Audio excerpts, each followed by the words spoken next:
예, 오늘의 정찰 토픽 마지막 순서입니다. 참 전해 드리기도 민망한 이야기입니다. 그런데 이것이 지금 이재명 정권의 현 실태입니다. 이재명 정권과 특검의 유착관계, 세 개의 특검이 지금 움직이고 있죠.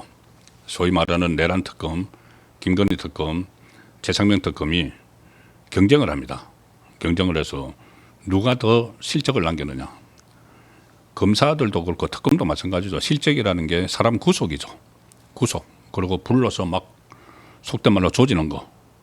그러니까 좌파 지지층이 시원함을 느낄 수 있도록 그거 해주는 게 그들의 역할입니다.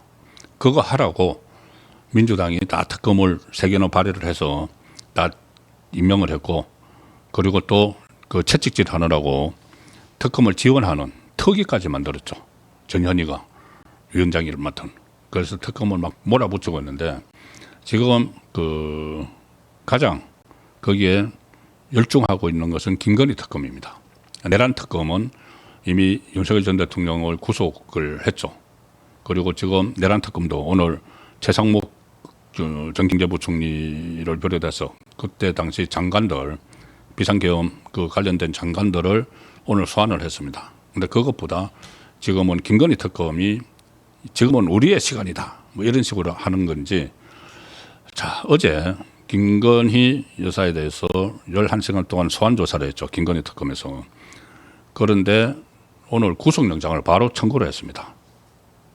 그러니까 오늘 오전에는 김건희 특검이 윤석열 전 대통령을 체포를 한다고 가서 아수라장을 만들었고, 오후에는 구속영장을, 김건희 여사에 대한 구속영장을 청구를 했습니다. 하루 사이에 일어난 일입니다. 일단 김건희 여사 구속영장은 12일 영장 실질 심사를 합니다. 12일 오전 10시 10분에 영장 실질 심사를 하는데, 만약에 이것이 받아들여지면은 전직 대통령 부부가 동시에 구속되는 초유의 일이 일어나죠. 조국하고 정경심도 같이 구속하지 않았습니다. 정경심이 석방되고 나서 조국이 구속이 됐죠. 그런데 지금 좌파에서는 조국, 정경심도 뭐 부부가 같이 구속됐다 하지만 그거하고는 좀 다른 이야기죠. 그리고 이 구속될 가능성이 좀 높다고 보는 것이 법조계에서도 뭐 다른 부분도 있지만은 이 영장 전담 판사가 서울중앙지법 정재욱 판사인데, 이 정재욱 판사가 그때 이상민 전 행안부 장관 구속영장을 발부를 했었고, 또 김건희 여사와 관련된 건진법사 청탁 의혹이 있는 핵심 인물 통일교 전 세계본부장 윤용호 씨죠. 윤용호 씨도 구속을 했던 그 인물이기 때문에 구속이 될 가능성이 높아졌다, 이렇게 예상이 되고 있는데, 그 구속영장이 오후에 청구가 됐고 오늘 오전에는 정말 아수라장이 벌어졌습니다.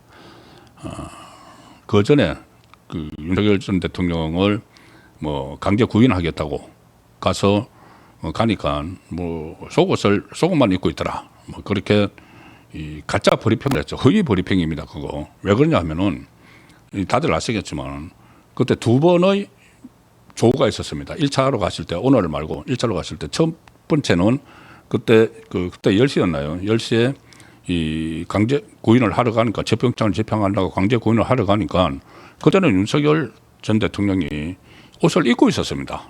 그러니까 제수복을 입고 있었습니다. 입고 있었는데 이제 변호인이 도착을 하지 않으니까는 변호인하고 이제 상의를 하라고 하니까는 그 특검 수사관들이 그러면은 자기들끼리 전략을 짜보겠다고 하면서 철수를 했습니다. 철수를 한 사이에 윤석열 전 대통령이 이제 이 수사관들이 갔구나 생각을 했겠죠. 그리고 날씨가 더우니까 이제 옷을 벗고 있었는데 다시 왔다는 겁니다. 그런데 나중에 브리핑을 할 때는 첫 번째 건 브리핑 안 했습니다. 본인들이 강제 구인하러 가니까 옷을 벗고 있더라. 앞에는 옷을 입고 있었죠. 그런 식으로 허위성이 높은 브리핑을 했는데, 그런데 오늘은 아예 지금 그 상황에 대해서 또렷한 브리핑을 안 합니다. 오늘 일어난 상황에 대해서. 왜냐하면은 그때 한번 허위 브리핑을 했기 때문에 오늘에 대해서는 또 잘못 브리핑을 하면은 역풍을 맞을 거고 아마 변명을 할 거리가 마땅치 않아서 그럴 겁니다.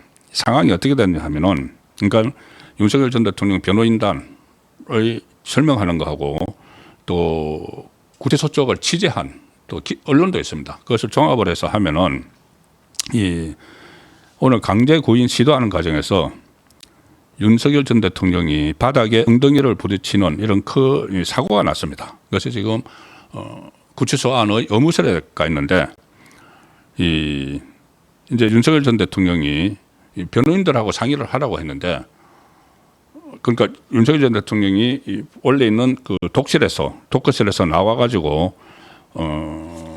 그 다른 방에 가 앉아 있었습니다. 거기가 어쩌냐면 출정 과장실이라고 하는데 출정 그러니까는 거기서 구치소에서 이제 검찰로나 이렇게 출정을 갈 때 그 담당하는 그 과장의 방인데 거기 앉아 있었는데 의자에 이렇게 앉아 있었는데 변호인들하고 이야기를 하는데 갑자기 이 특검팀이 수사관들하고 또 교도관들하고 같이 10명 이상이 오더니 변호사들 보고 나가라고 이야기를 하고 강제 집행을 하겠다고 이야기를 하고 같이 그냥 의자를 10사람이 들어 올렸다는 겁니다. 그래서 그대로 들고 나가서 차에 그대로 태우려고 했다는 거죠. 이게 말이 됩니까 지금? 전직 대통령인데. 그리고 나이도 65세입니다. 그리고 그렇게 끌고 가려고 하는 이유가 무슨 내란범이라서 이런 게 아닙니다. 소위 말하는 내란 혐의가 아닙니다. 이거는. 혐의가 뭐냐 하면은 김건희 게이트죠. 그러니까 김건희 특검이죠. 윤석열 전 대통령 혐의는 공천에 개입했는지 이겁니다. 대통령이 공천에 개입했는지 명태균 사건과 관련해가지고 대통령이 공천에 개입한 거 그 과거에도 수탁이 있었죠.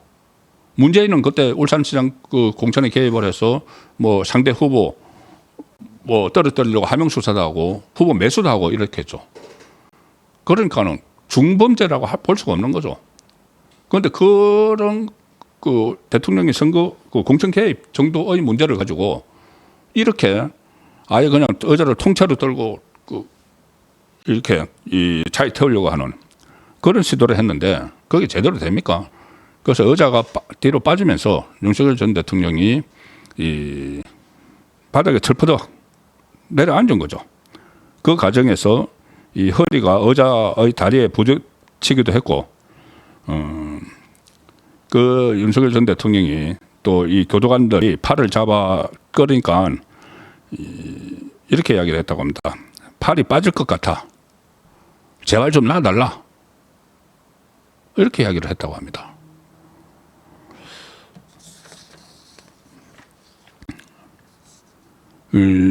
그런데 여기 변호사가 이렇게 이야기합니다. 서울구치소 안에 있는 기동대라는 팀이 들어왔다.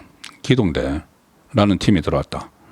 윤석열 전 대통령을 특검 지휘에 따라서 그대로 들어서 끌고 가려고 시도를 했다. 기동대라고 표현합니다. 변호사가. 그런데 윤석열 전 대통령이 완강히 거부를 하니까 특검보가 이제 그까지는 안 들어가고 스피커폰으로 지휘를 계속하고 이 기동대라고 불렀던 이 사람들이 이렇게 강제로 끌고 가려고 하는 상황이 무려 1시간 40분 동안 이어졌다는 겁니다. 변호인이 이의를 제기를 하는데 그것도 하지 못하게 하고 소리도 내지 못하게 하고 변호인을 쫓아내려고만 했다. 구속된 피의자에 대해서 체포영장을 발부받아 팔 다리를 붙잡고 끌어내려고 시도한 것 자체가 역사상 처음이다. 그래서 앞으로 이 불법 행위에 대해서 법적 책임을 묻겠다는 이야기도 했습니다. 이게 여기서 그러니까 이 변호사가 한 이 기동대라는 것이 뭐냐 하면은 CRPT라고 합니다. 이게 오늘 특검에서 이야기를 했습니다. 그때 특검 쪽에서는 검사, 수사관이 서울구치소에 갔고 거기에서 CRPT 요원을 포함한 교도관 10여 명이 물리력을 행사해서 체포영장을 집행을 하려고 했다. 이렇게 주장을 합니다. 그런데 이 특검에서 CRPT 팀을 투입을 했다고 이야기를 했죠. 이게 이제 그 변호사들이 이야기한 기동대인데 이게 CRPT가 어떤 곳인지 제가 또 찾아보고 하니까 기동 순찰팀이라고 구치소 안에 이제 교도관들 중에서도 특수 임무를 맡고 있는 팀입니다. 그러니까 경찰로 하면은 특공대 같은 거죠. 기동 타격대 같은 거. 이 중대 범죄자들이 교도소 안에서 구치소나 교도소 안에서 뭐 난동을 부리거나 하면은 그거를 강제로 이제 제압을 하기 위한 일종의 특수 임무를 띠고 있는 그 교도관들입니다. 무술 유단자들. 이런 사람들을 투입을 한 겁니다. 그 공천에 개입했다는 혐의로 전직 대통령을 이 무술 유단자들이고 이 사람들은 이 다른 교도관들하고 달리 검은색 팔각무를 쓰고 검은색 기동복을 입어서 이 그 교도소 안에서는 까마귀라고 부른다고 합니다. 까마귀. 그렇게 부르는 이 특수 교도관들이죠. 특수임무 교도관들. 그 교도관들을 투입을 해서 이 지금 이 전직 대통령의 신병을 확보를 하겠다고 했고 결국 그 과정에서 의무실에 입실을 하는 자, 그런 상황까지 됐습니다.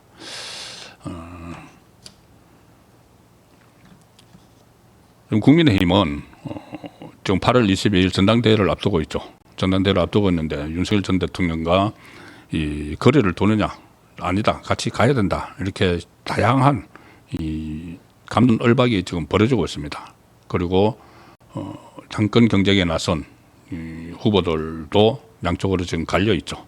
결국은 이제 당원들이 선택을 하고 그렇게 하겠지만은 그런 모습과는 별개로 지금 이렇게 윤석열 전 대통령에 대한 일종의 인권 유린을 하는 것은 심각하게 당 차원에서 다뤄야 됩니다.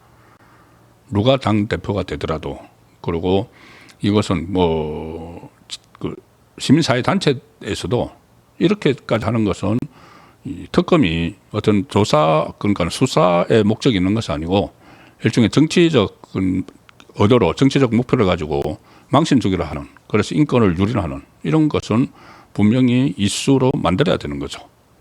자, 일단 국민의힘 지도부가 들어서면은 그런 역할도 해야 되는데 국민의힘 소식 간단하게 전해드리겠습니다. 국민의힘 당대표 경선에 5명이 나왔었죠. 5명이 나왔었는데 오늘 4명으로 압축이 됐습니다. 예비 경선을 통과했는데 김문수 전 고용노동부 장관, 안철수 의원, 장동혁 의원, 조경태 의원 이 카나다 순위입니다. 득표 순위 아니고 득표는 발표를 하지 않았습니다. 이렇게 통과를 했고 주진우 의원이 탈락을 했습니다. 주진우 의원이 좀 늦게 뛰어들었죠. 늦게 뛰어들어서 탈락을 해서 이번 예비 경선 결과는 이 당원 투표 50%, 일반 여론조사 50%를 해서 예비 경선을 했고 이제 4강전은 당원 그러니까 책임 당원 투표가 80%, 일반 여론조사 20%로 시행을 합니다. 책임 당원 비율이 더 높아지는 거죠. 그러니까 당심이 좌우를 하게 됩니다. 이제 4파전이 됐는데 경선 진출자의 4명이 내일 대구로 갑니다. 내일 대구로 가서 합동 연설회를 하고 그 다음에 부산, 울산, 경남, 충청, 호남 이렇게 권역별로 강원, 수도권, 제주 거쳐서 충북 오스코에서 22일 날 전당대회를 열어서 선출을 합니다. 그리고 최고위원 후보는 4명을 뽑죠. 4명을 뽑는데 여기도 12명 중에서 이제 8명이 예선을 통과를 했습니다. 여기도 가나다 순으로 말씀드리면 김건식 서울 송파병 당협위원장, 김민수 전 대변인, 김재원 전 최고위원, 김태우 전 서울 강서구청장 어제 제 프로그램에 출연했었죠. 그리고 손범규 전 인천시당위원장, 신동욱 의원, 양향자 전 의원, 최수진 의원이 진출을 했습니다. 장영하 변호사하고 함은경 서울마포울 당협위원장, 홍석준 전 의원, 황시혁 대구청년혁신아카데미 이사장은 탈락을 했습니다.